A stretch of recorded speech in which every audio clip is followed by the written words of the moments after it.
Décret D 2025-0053 PRG CNRD SGG fixant les conditions de sécurité, d'intégrité, de sécurisation et de protection des données à caractère personnel en République de Guinée. Le président de la République, vu la charte de la transition, décrète. Chapitre 1, dispositions générales. Article 1er. En application de la loi L 2023-020 CNT du 25 octobre 2023 portant état civil en République de Guinée, le présent décret fixe les conditions de sécurité, d'intégrité, de la sécurisation et de la protection des données à caractère personnel en République de Guinée. Article 2. Au sens du présent décret, on entend par sécurité des données l'ensemble des pratiques, politiques et technologies mises en place pour protéger les données d'état civil contre les accès non autorisés, les altérations, les pertes ou les destructions. Intégrité des données. La garantie que les informations relatives à l'état civil restent exactes, complètes et non modifiées de manière non autorisée au cours de leur cycle de vie. Chapitre 2. Sécurité des données. Article 3. Les données à caractère personnel des Guinéens et des étrangers établis en République de Guinée sont collectées par les agents de l'état civil et de l'identification placés sous l'autorité de l'officier de l'état civil dans les centres de l'état civil et de l'identification. L'officier de l'état civil est placé sous l'autorité du procureur de la République du ressort. Article 4. Les données à caractère personnel doivent être collectées et traitées de manière loyale, licite et non frauduleuse pour des finalités déterminées, explicites et légitimes. Être exact, complète et mise à jour. Être conservée sous une forme permettant l'identification des personnes concernées. Article 5. Ce principe ne s'oppose pas à la conservation et à l'utilisation des données traitées à des fins de gestion statistique ou scientifique selon les modalités définies par la loi portant identification des personnes physiques. Article 10. Les agents de déclaration sont habilités à faire uniquement la déclaration des faits d'état civil sur support papier ou électronique. La déclaration sur support papier doit comporter l'identification et la signature de l'agent. La transmission des carnets au centre de l'état civil est mensuelle contre une décharge établie à cet effet. Pour la déclaration sur support électronique, l'agent doit accéder par une identification unique après une authentification sécurisée.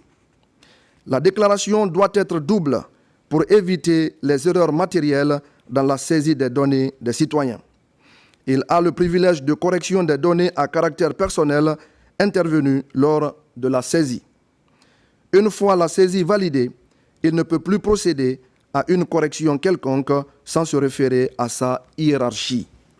Article 7. Les officiers de l'état civil ont accès au système à travers une authentification sécurisée. Ils sont habilités à effectuer l'enregistrement des faits d'état civil sur support papier ou électronique. Les officiers de l'état civil sont responsables de la qualité des données enregistrées sur les actes. Ils sont responsables de la correction matérielle et de la transcription des demandes de correction issues des tribunaux de première instance et de la présidence de la République pour les changements de nom patronymique. Article 8. Les moyens d'authentification sont attribués aux officiers et agents de l'état civil et renouvelés périodiquement par l'organe en charge de l'état civil au vu des décisions de nomination des autorités compétentes. Article 9. Aucun moyen d'authentification ne doit être donné ou utilisé par une tierce personne. En cas d'utilisation frauduleuse du moyen d'identification par une tierce personne, l'officier ou l'agent doit automatiquement signaler par les voies les plus rapides à l'organe en charge de l'état civil et de l'identification ou à ses structures les plus proches. Une déclaration doit être adressée au procureur de la République par le chef du centre de l'état civil ou son adjoint, le cas échéant. Le procureur de la République est tenu d'ouvrir une enquête sans délai. Article 10. Les données collectées sont traitées et conservées directement ou indirectement dans le registre national de l'état civil et dans le registre national des personnes physiques tenues par l'organe en charge de l'état civil et de l'identification par référence d'un numéro personnel d'identification NPI. Article 11. Tout accès non autorisé à la base de données ou toute utilisation frauduleuse ou toute duplication du numéro de feuillet ou du registre par un officier ou un agent est puni conformément aux lois et règlements en vigueur. Article 12. Les numéros personnels d'identification NPI sont les seuls identifiants permettant de rapprocher plusieurs fichiers constituant des bases de données des systèmes d'identification des personnes physiques et procéder à leur interconnexion. Article 13.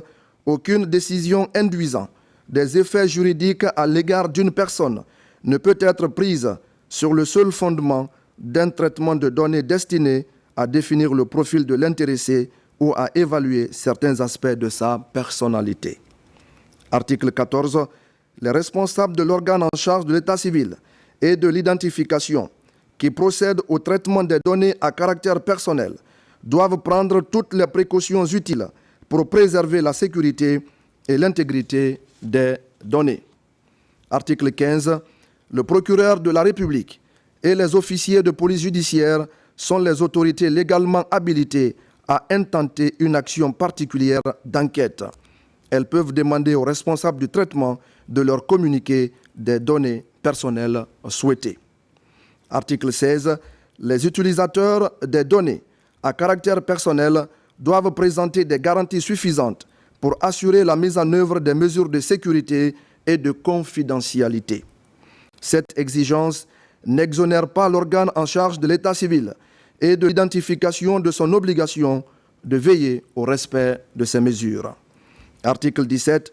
Toute personne physique a le droit d'obtenir de l'organe en charge de l'état civil et de l'identification les informations de l'ensemble des données qui la concernent, ainsi que toute information disponible quant à leur origine. Article 18. En cas de risque de dissimulation ou de disparition des données, l'autorité en charge de la protection des données à caractère personnel peut ordonner toute mesure appropriée à cet effet. Article 19. Lorsqu'un traitement intéresse la sûreté de l'État, la défense ou la sécurité publique, les droits d'accès et de rectification aux données s'exercent de façon indirecte. Dans ce cas, la demande est adressée à l'autorité en charge de la protection des données à caractère personnel qui désigne un de ses membres pour mener les investigations en vue de faire procéder aux modifications nécessaires. Article 20. Lorsque l'autorité en charge de la protection des données à caractère personnel constate, en accord avec l'organe en charge de l'état civil et de l'identification, que les données y sont contenues ne mettent pas en cause la sûreté de l'État, la défense ou la sécurité publique, elles sont communiquées aux requérants. Article 21. Sans préjudice des pouvoirs des autorités judiciaires en matière d'infraction, l'autorité en charge de la protection des données à caractère personnel dénonce devant le procureur de la République tout usager en infraction vis-à-vis de la loi dans le domaine de la protection des données à caractère personnel pour l'application des sanctions pénales prévues par la législation en vigueur. Article 22. L'organe en charge de l'état civil met en place les mesures nécessaires pour sécuriser les informations échangées par voie électronique entre les usagers et les autorités administratives, entre les autorités administratives et les personnes morales. Il détermine le niveau de sécurité requis pour protéger le dispositif en collaboration avec l'autorité de protection des données à caractère personnel. Chapitre 3. Intégrité des données. Article 23. La qualité des données collectées lors de la déclaration dépend des agents de déclaration conformément aux dispositions de l'article 4 du présent décret.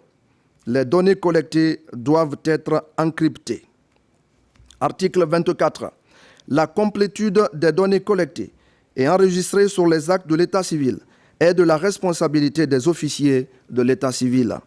Ils doivent s'assurer de l'exactitude et de la conformité des informations collectées par les agents de déclaration avant enregistrement et délivrance des actes. Article 25. Toute personne justifiant de son identité peut recourir à l'organe en charge de l'état civil pour rectifier, compléter ou mettre à jour ces données à caractère personnel inexactes ou incomplètes dans un délai de 30 jours francs après la délivrance de l'acte par l'officier de l'état civil. Article 26. Toutefois, les erreurs matérielles intervenues lors de l'établissement d'un acte d'état civil doivent être notifiées à l'officier de l'état civil. Article 27. L'officier de l'état civil qui reçoit une demande de correction des erreurs matérielles doit prendre toutes les dispositions pour apporter la correction nécessaire et remettre une nouvelle copie de l'acte. Article 28. La demande de changement de prénom ou d'ajout sur un acte d'état civil est formulée devant le tribunal du lieu de naissance ou de résidence du requérant. Article 29. Il est procédé par voie d'ordonnance rendue par le président du tribunal compétent au changement ou ajout de prénom sur les actes de l'état civil dématérialisés. La transmission de l'ordonnance rendue et sa transcription se font à la diligence du parquet qui peut recourir à cet effet à la voie électronique. Article 30. La demande d'annulation des actes d'état civil dématérialisés, erronés, présentée directement par l'intéressé ou à travers l'officier de l'état civil est formulée devant tout tribunal, y compris devant le tribunal du lieu où l'acte a été dressé ou transcrit. Article 31. Il peut être procédé auprès de l'organe en charge de l'état civil et de l'identification toute demande de rectification administrative des omissions purement matérielles des actes d'état civil dématérialisés. Le responsable de l'organe en charge de l'état civil est le seul compétent pour autoriser la correction administrative suite à une omission sur tous les actes, y compris ceux établis dans les représentations diplomatiques ou consulaires. Article 32. L'organe en charge de l'état civil et de l'identification doit prendre toutes les dispositions utiles pour garantir l'intégrité des données à caractère personnel contenues dans le registre national de l'état civil et dans le registre national des personnes physiques. Article 33. L'organe en charge de l'état civil et de l'identification est garant de la protection des données contre les facteurs externes tels que les pannes d'énergie ou les piratages informatiques et de la rationalité des données. Article 34. L'organe en charge de l'état civil et de l'identification doit mettre en place des procédés informatiques de création des clés ou des valeurs exclusives qui classent les éléments de données afin de les rendre uniques et d'éviter l'existence des valeurs incohérentes. Article 35. L'organe en charge de l'état civil et de l'identification doit mettre en place une série de procédures qui garantissent un stockage et une utilisation appropriée et cohérente des données. Ces règles doivent inclure les conditions de suppression d'enregistrement double, d'ajout ou de modification à travers des procédures implantées dans la structure de la base de données sur la façon dont les clés sont utilisées. Chapitre 4. Dispositions finales et transitoires. Article 36. Les registres et actes d'état civil numérisés et électroniques sont entreposés numériquement dans un espace de stockage garantissant leur confidentialité, leur disponibilité, leur intégrité et leur pérennité. Les archives électroniques de l'état civil ont valeur de source authentique. Article 37. Les services publics et les personnes physiques ou morales dont l'activité consistait, avant la date de promulgation de la loi portant état civil et de la loi portant identification des personnes physiques, à effectuer à titre principal ou accessoire des traitements de données à caractère personnel, dispose d'un délai maximum de 12 mois pour se conformer aux dispositions des dites lois. Article 38.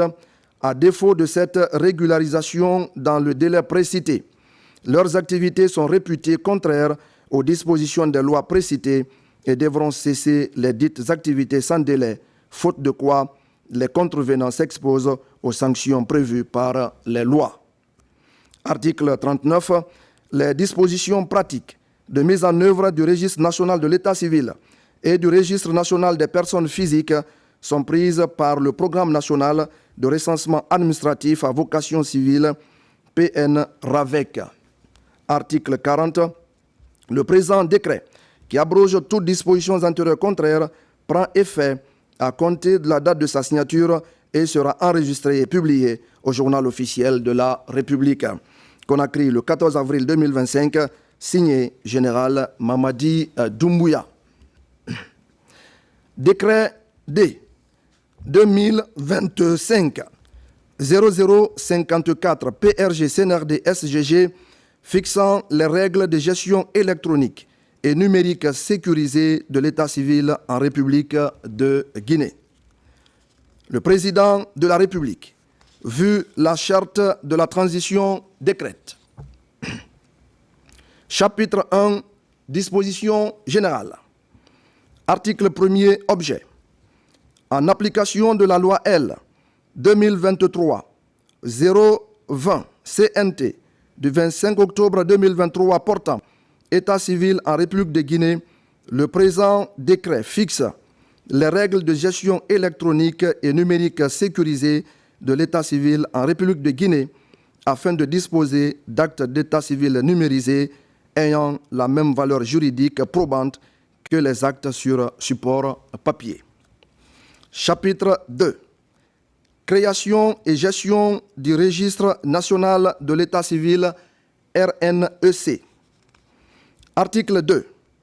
Il est institué auprès du ministère en charge de l'état civil une banque nationale de données dénommée Registre national de l'état civil, en abrégé RNEC, interconnectée avec les registres communaux de l'état civil qui l'alimentent en données pour l'établissement sur support numérique des actes d'état civil sécurisés, le traitement automatisé, la vérification, la conservation centralisée et sécurisée des données de l'état civil. Article 3. Un centre de traitement et d'hébergement est créé par le ministère en charge de l'état civil sur le territoire guinéen. Ce centre est dénommé Centre national des données et de l'identité. Il est placé sous l'autorité de l'organe en charge de l'état civil et de l'identification des personnes physiques. Article 4. Le Centre national de traitement des données et de l'identité héberge un traitement automatisé pour établir des actes d'état civil et les mettre à jour avec apposition des mentions marginales. Les actes d'état civil établis par un procédé manuel peuvent être enregistrés par le traitement automatisé du Centre de l'état civil conformément aux dispositions de la loi L 2023-020 CNT du 25 octobre 2023 portant état civil. Les données contenues dans les actes d'état civil établis par les autorités diplomatiques et consulaires et par le Centre spécial de l'état civil sont enregistrées dans un traitement automatisé hébergé par ce service. Toute utilisation mutualisée de traitements automatisés garantit que chaque centre de l'état civil et de l'identification a accès aux données des actes d'état civil dont il est dépositaire et qu'il peut modifier avant la signature. Article 5. L'organe en charge de l'état civil et de l'identification des personnes physiques à travers le Centre national de traitement des données et de l'identité, organise et gère le registre national de l'état civil et le registre national des personnes physiques. Il détermine les mesures nécessaires pour garantir la sécurité, le caractère immuable, la confidentialité et la conservation des actes d'état civil contenus dans le registre national de l'état civil et également les données du registre national des personnes physiques sous le contrôle de l'autorité en charge de la protection des données à caractère personnel.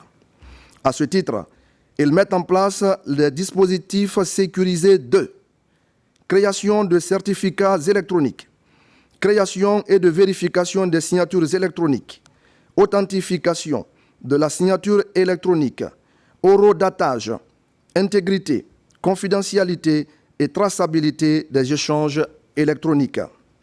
Il jouit de l'immunité d'exécution instituée au profit de l'État et des entités publiques par les lois et règlements en vigueur. Article 6. Le registre national de l'état civil conserve par centre de l'état civil les actes d'état civil sans préjudice des missions légales du registre national des personnes physiques en tant que source authentique des données d'identification biométrique. À cet effet, le registre national de l'état civil enregistre les données des citoyens guinéens régularisés lors du recensement administratif à vocation d'état civil RAVEC. Les actes d'état civil établis sous forme dématérialisée, les modifications des actes d'état civil, les mentions aux actes d'état civil et les annexes requises par la loi, à condition que ceux-ci ne soient pas disponibles auprès d'une autre source authentique.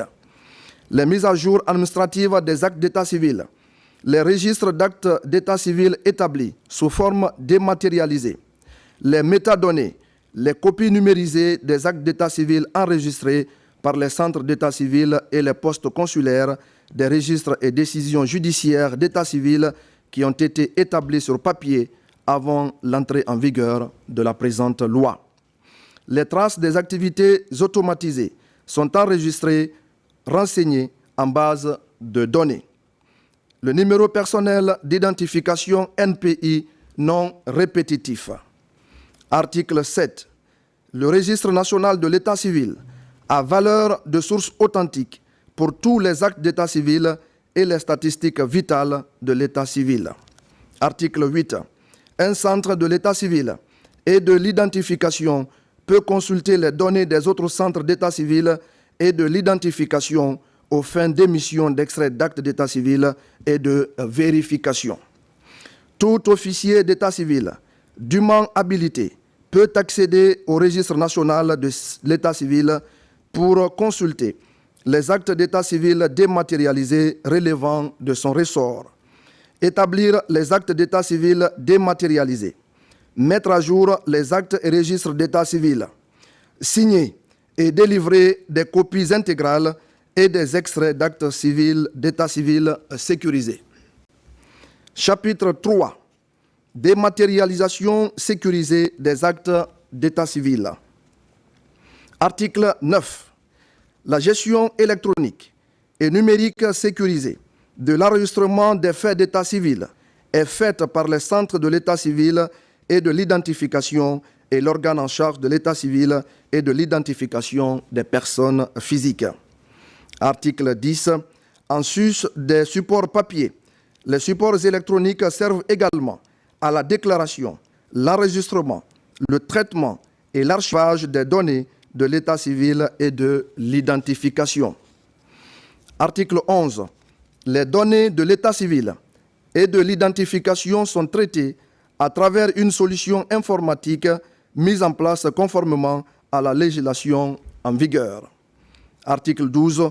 L'enregistrement des faits d'état civil et des données des personnes physiques est effectué à travers les supports électroniques constitués des moyens de déclaration, d'enregistrement et de sauvegarde des données, notamment les logiciels dédiés, les matériels informatiques, les tablettes, les serveurs, les disques durs internes et externes. Article 13. La forme et le contenu des documents d'état civil et de l'identification produits à partir de logiciels dédiés sont conformes au registre d'actes sécurisés, certificats et documents d'identification sécurisés tels que définis par la législation en vigueur. Toutefois, ils comportent des éléments de sécurité et de confidentialité garantissant leur intégrité et favorisant leur accessibilité et mises à jour telles que le numéro personnel d'identification NPI, le QR code, les mentions marginales, les caractéristiques de sécurité prédéfinies par l'organe en charge de l'état civil et de l'identification des personnes physiques. Article 14. La gestion électronique du système d'enregistrement des faits d'état civil est effectuée dans un logiciel commun pour tous les centres de l'état civil et produit les formats identiques des actes. Elle permet d'établir une interaction de la notification, l'établissement, la certification, l'authentification des actes d'état civil entre les centres de l'état civil et de l'identification et également avec les services concernés. Article 15. Le système de gestion électronique fonctionne en réseau interne sécurisé étendu où tous les centres de l'état civil et de l'identification sont reliés à un serveur central géré par l'organe en charge de l'état civil et de l'identification des personnes physiques. Article 16.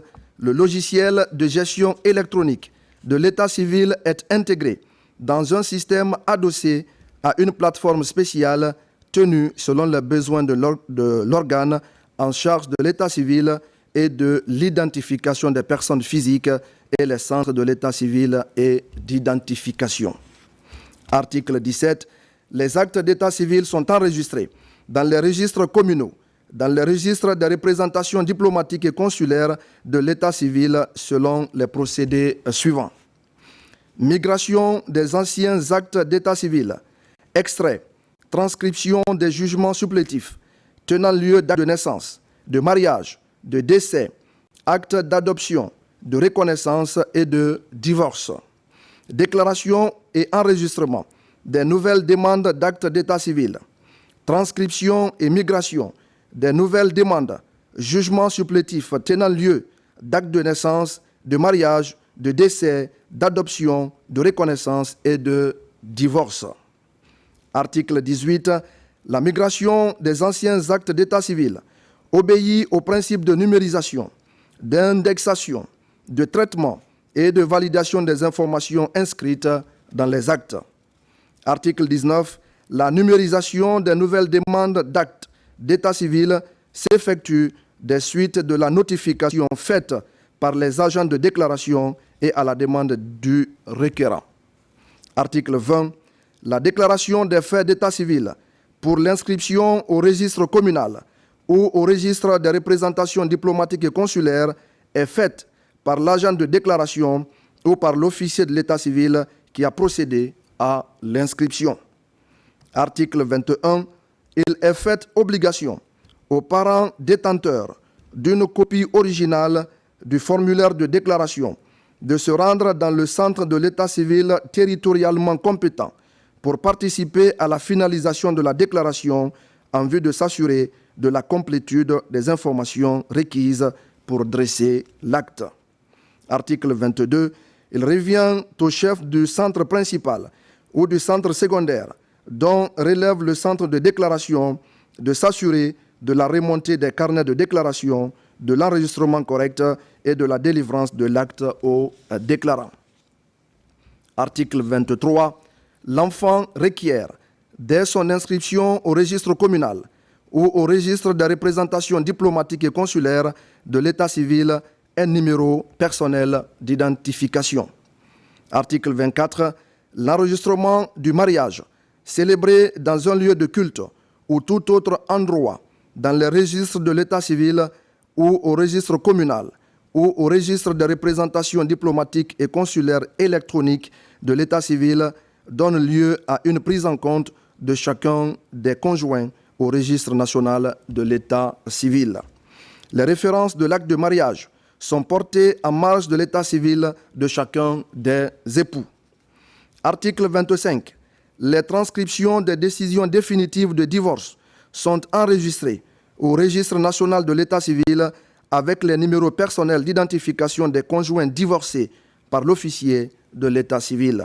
Cela donne lieu à une prise en compte au registre national des personnes physiques.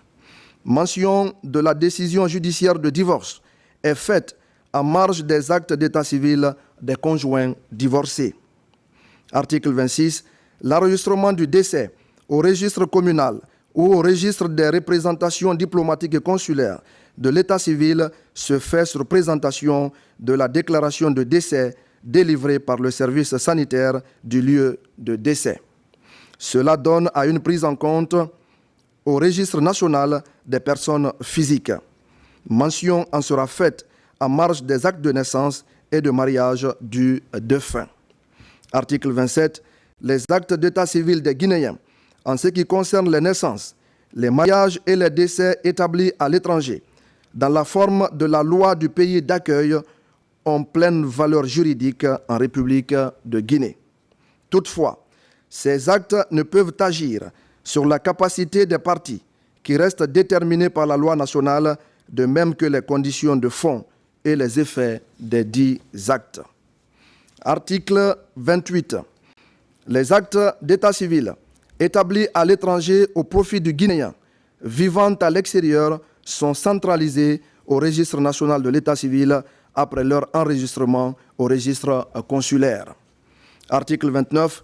Les corrections de données d'état civil autorisées par décision de justice, les corrections de données nominatives faites par l'officier de l'état civil et l'organe en charge de l'état civil et de l'identification des personnes physiques sont prises en compte simultanément dans le registre national de l'état civil et appliquées dans le registre national des personnes physiques. Chapitre 4. Délivrance électronique et dématérialisée des actes d'état civil. Article 30. Les actes d'état civil établis sous forme dématérialisée dans le registre national de l'état civil sont des actes authentiques conservés au moins d'un archivage électronique. Article 31. L'officier d'état civil délivre aux citoyens qui en font la demande les actes, copies et extraits d'actes d'état civil pourvus d'un cachet électronique, d'une signature électronique ou numérisée sur support électronique ou support papier. Les extraits et copies d'actes d'état civil destinés à être utilisés à l'étranger sont légalisés par le ministre en charge des Affaires étrangères ou le fonctionnaire délégué par lui. Les extraits et les copies mentionnent la date de délivrance et sont authentifiés par le sceau électronique de l'organe en charge de l'état civil et de l'identification des personnes physiques. Article 32. Lorsque le centre de l'état civil et de l'identification ne dispose pas d'un traitement automatisé en état de fonctionner, l'officier d'état civil enregistre les actes sur le registre physique approprié et dresse un procès verbal. Il procède ultérieurement à l'enregistrement des actes dans le registre communal ou consulaire de l'état civil par le procédé de la numérisation en y annexant le procès verbal. Article 33. L'officier d'état civil appose sa signature manuscrite ou électronique sur les actes établis ou modifiés par lui. Les déclarations et actes de l'état civil sécurisé peuvent être revêtus d'une signature électronique sécurisée ayant la même valeur probante qu'une signature manuscrite. Le prélèvement et la consignation de spécimens de signature des autorités habilitées à signer les actes d'état civil sont réglés par arrêté ministériel. La signature électronique nécessaire à l'authentification d'un acte d'état civil identifie le signataire et établit un lien entre lui, la signature et l'acte auquel elle s'attache et en assure l'intégrité. Les services compétents chargés de l'authentification d'une telle signature certifient la signature électronique au moyen d'un dispositif électronique sécurisé qui garantit l'identité de la personne à qui elle est destinée, la date de validité de la signature et les informations qui y sont contenues. Il vérifie les signatures des personnes enregistrées à l'état civil et enrôlées dans le registre national des personnes physiques. Article 34. Les Guinéens, quel que soit l'endroit où ils résident, peuvent demander par voie électronique des actes d'état civil dématérialisés et autoriser les administrations, dans le cadre d'une procédure administrative, à utiliser les actes disponibles les concernant dans le registre national de l'état civil. L'officier d'état civil qui reçoit une demande électronique, vérifie l'état civil de l'intéressé dans les registres physiques ou consulte le registre national de l'état civil. Article 35. Les demandes d'annulation, de remplacement, de rectification, de modification, de transcription des actes d'état civil et les demandes de rectification des décisions de justice les concernant peuvent être présentées ou communiquées par voie électronique. Les conditions et modalités d'application seront fixées par arrêté ministériel. Le requérant saisit le procureur de la République ou le juge compétent par simple requête sur papier libre ou par voie électronique, directement ou à travers l'officier de l'état civil. Chapitre 5, disposition finale. Article 36. Le présent décret, qui prend effet à compter de la date de sa signature, sera enregistré et publié au journal officiel de la République. Conakry, le 14 avril 2025, signé Général Mamadi Doumbouya.